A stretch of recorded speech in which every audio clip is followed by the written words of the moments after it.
Everything going good though? Everything going good on your end, man? It's a big week. Yeah, good as it can be, Yeah. I'm in upstate New York, so it's I've already dealt with cleaning up all the leaves in my yard around as far as house stuff goes. So nice. Just getting ready for the holidays, man. We got our record coming out on Friday. That's a big deal. Yeah. Oh, and dude, I've listened to that thing like 5 times today. And geez, yeah, I just have that playing at my desk at work all morning long. And dude, the record kicked my ass. Like, let me tell you, dude. Oh, no, killer, man! I'm glad you dig it. I fucking love it, man. For one, we needed new Hatebreed. That's for damn sure. We needed some new Hatebreed, dude. And yes, I feel like you guys have a system that works. When fans pick up a Hatebreed album, or not even pick up when they click play on Spotify on a Hatebreed album, or if they pick it up, if they buy it, they know for the most part the sound that they're going to get. You guys have a sound and everything that really works for you guys. Is that something that's conscious with you when you sit down to write a record and put it together? Is, we have a sound that it's Hatebreed, or does that just come out every time? Well, I think, being a band that's 25 years in now, we definitely have our trademark sound, I think. We've been honing it for that amount of time now, so I think it just gets a little bit better every album. Technology advances, the bar is set a little higher album to album, so equipment gets better, what have you, man, that whole package. So we know what we're supposed to sound like, and Zeus, working with Zeus, he knows what we're supposed to sound like, so we just stay true to what we've had going for 25 years now. What's the relationship been like with Nuclear Blast? Because this is the second record with them. You guys went from Razor and Tie over to Nuclear Blast. I mean, how has that relationship been for you guys? Because I feel like they're almost like the new Roadrunner. Like, everybody's over there, it seems like now. Yeah, absolutely. They're huge, especially in Europe. When you think of what bands Nuclear Blast has in Europe. Yeah. Every metal band you can absolutely think of. So that being considered, there's a lot of fish all in one pond, right? But I'm glad that they give us the attention that they give us, and the push is there for every album. We definitely spend a lot of time in Europe anyway supporting everything we do. So that's become our bread and butter over the years, I think. Really our main focus, a large focus of our touring is in Europe. So, they've been nothing but good to work with. They're easy to work with. The guys from the label come out to the shows, and it's been great. But they are, I'd say they are like the new Roadrunner for metal bands. Every band, they have every band. Yeah, and it is really cool. And you talk about Europe. I've never been over there, but I feel like that is like every metalhead's dream, is to see a metal show in Europe. Not even just like the festivals, but like, I want to see a metal show over there, because you hear so many stories about the crowds and the shows and just how crazy it gets over there. I mean, you guys are you guys are supposed to go back over there, I think in the spring next year. You have a couple dates over there. Hopefully those happen. But I mean, what are the shows like in Europe? I mean, is it everything they say it is? Yeah, and then more, I think, and then some. Right. We've been nurturing the European market now for 15 years at least, probably 20. We've been going over there as long as I've been in the band. Our first big tours in Europe were in about 2002 on Perseverance. Yeah. The festival circuit is really the greatest thing over there. They've been doing it for years, these open-air festivals that hold, 50 to 100,000 people. Jesus. So you're playing with a lineup of crazy bands. Everybody's, got their own thing going on. It's a diverse mix of music, and the fans appreciate it all. Whereas I think in America, people are a little more close-minded, a little bit picky. Yeah, a little more closed-minded, a little more critical, a little more picky about everything that they listen to. So as far as styles go, if it's not in your wheelhouse, you just turn your nose up at it. Whereas Europeans, I think they really appreciate that, and the model of shows that happen in that respect. Like, I always tell the story of, I can't remember what festival it was now. Might have been in Sweden, but I'm not sure. I don't recall, but the lineup was, that night it was us, and then Blonde Redhead played, and then Joss Stone. Oh my God, it was Mary awesome. J. Yeah, it was Mary J. Blige, then us, then Blonde Redhead, then Joss Stone. Nice. Oh. And the Lemonheads were playing on another stage. So it gives you an idea of, like, they just lump a bunch of different musical genres together, and it works because the fans appreciate it all. That's awesome. And, like, I used to be really picky, and I used to be like, if there's no screaming, it's not good. But now it's like, look, man, good music is good music. And, on my playlist, you'll get, Hatebreed System, but then you'll also get, like, Adele, and all. If it's good, it's good, and I mean, that would be a fun show. Like, I would like to see that. Like, that would be a great show. I mean, man. It's fun, and everyone, even band wise, like, the dressing rooms are all around each other, so everyone's hanging out. Nice. It's a good vibe. A lot of fans don't realize that, like, a lot of metal bands don't necessarily listen to just metal or metal at all, because you're around it so much. A lot of bands listen to pop or country or hip hop or rap. Like, it's not as, close, specific as a lot of fans might think it is. I mean, you go into a dressing room. Yeah, absolutely.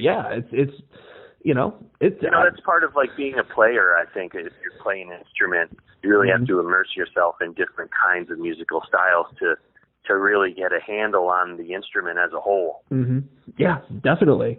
I wanted to ask, do you listen to your own music? I like to ask bands that, because I feel like it's like split down the middle. Some bands listen to their own music, some bands don't, because they play it so much as it is. I mean, do you ever go back and listen to the music that you guys have written and put together or anything? And I'm sure it's different for each guy in the band as well, probably. Yeah, I'm sure. I think all band guys are different. Yeah. No, I can't say I do. Like, I'm not mixing it in with the stuff I'm spinning day to day, right. But I think really I revisit it when we're talking about playing some songs, adding some songs to the set that we haven't done in a while, and that's when I go back and revisit old music. Or music that we haven't listened to. I'm not putting the CD in once a year, like, let me take a walk down memory lane. I just don't do that. Right.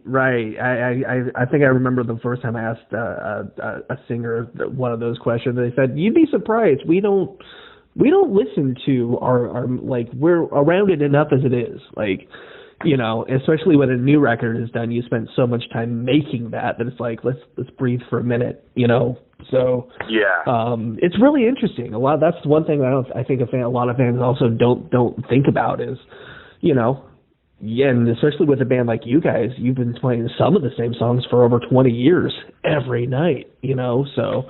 I say it jokingly, actually, in a couple interviews, like, when people ask, well, what kind of new songs off the record will be worked into the set? Which songs are you guys picking to add to the set now? And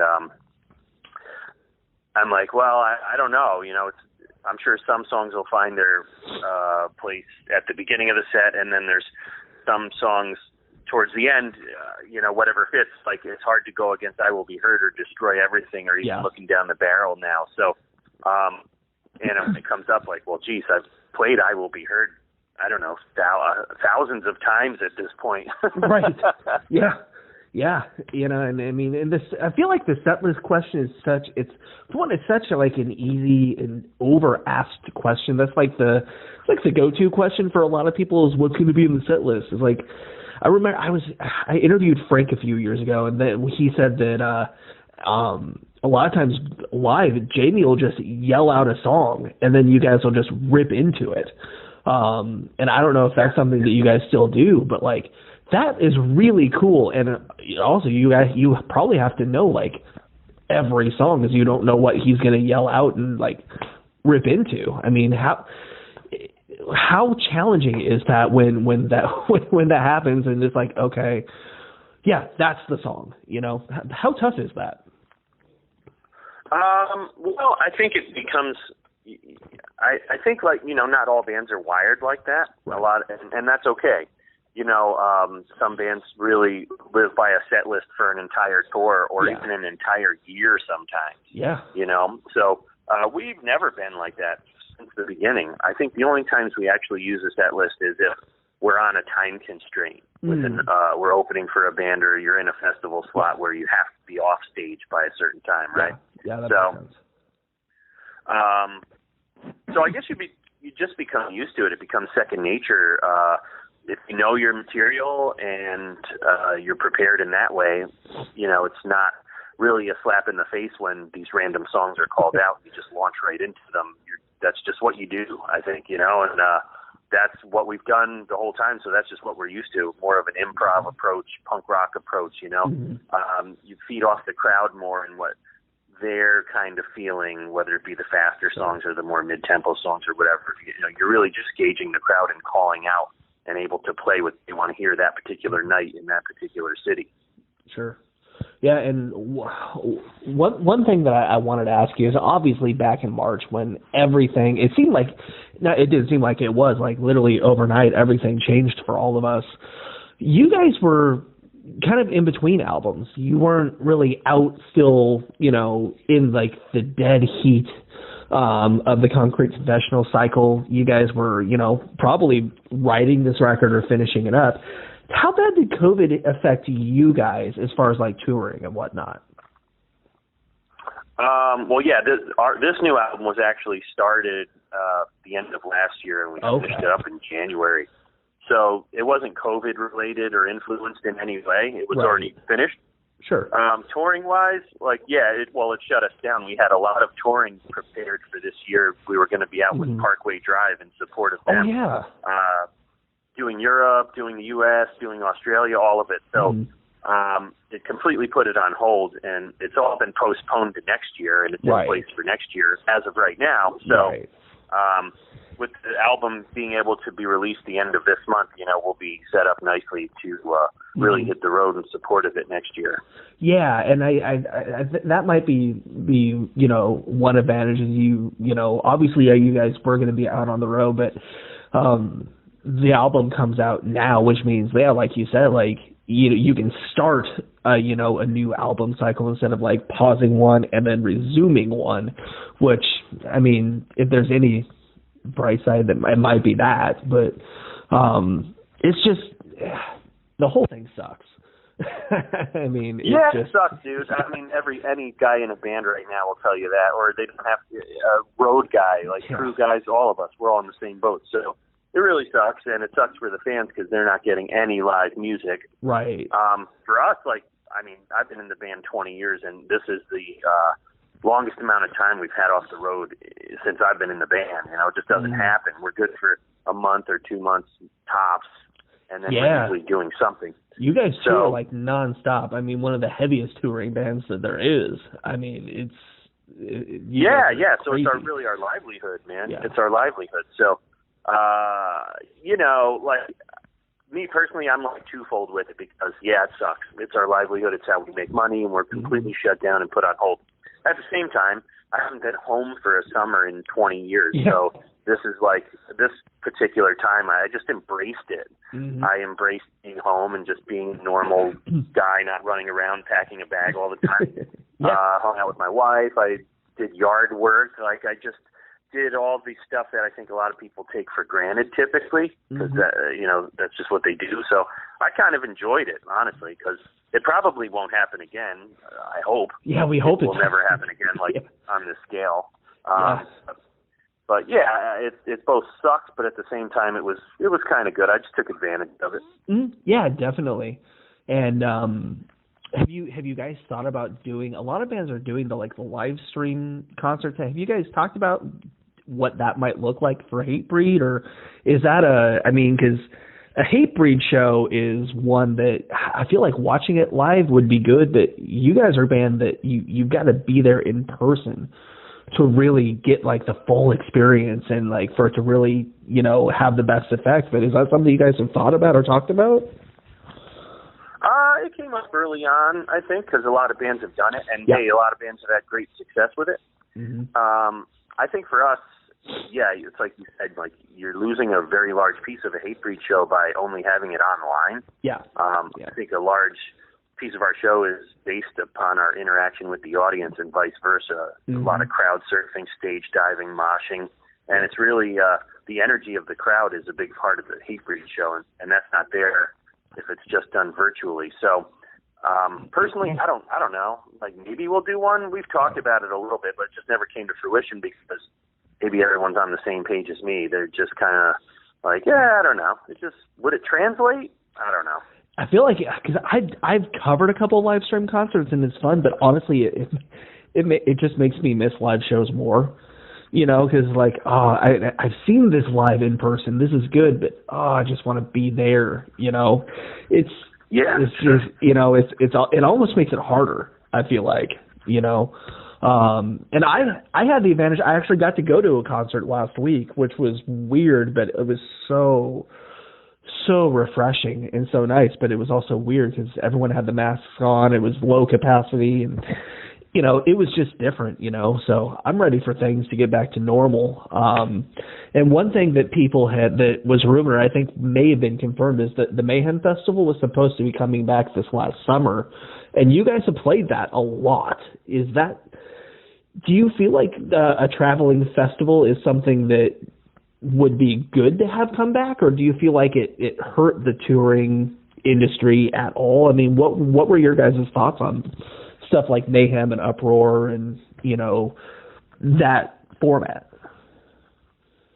Well, Mayhem we've only done once in 2010. We've done Ozfest a lot. Okay, that's my. We've been on the Ozfest. I think, like they say that between bands that have done Ozfest the most would be Ozzy, of course, and Black Label Society, and then us. Right. We've done just as many Ozfests, I think, as them. Well, we're next in line. We've done a lot. So, the summer touring festival circuit is really cool, It's kind of modeled after the European model of the open-air festivals. Mm-hmm. It's just more of a traveling circus.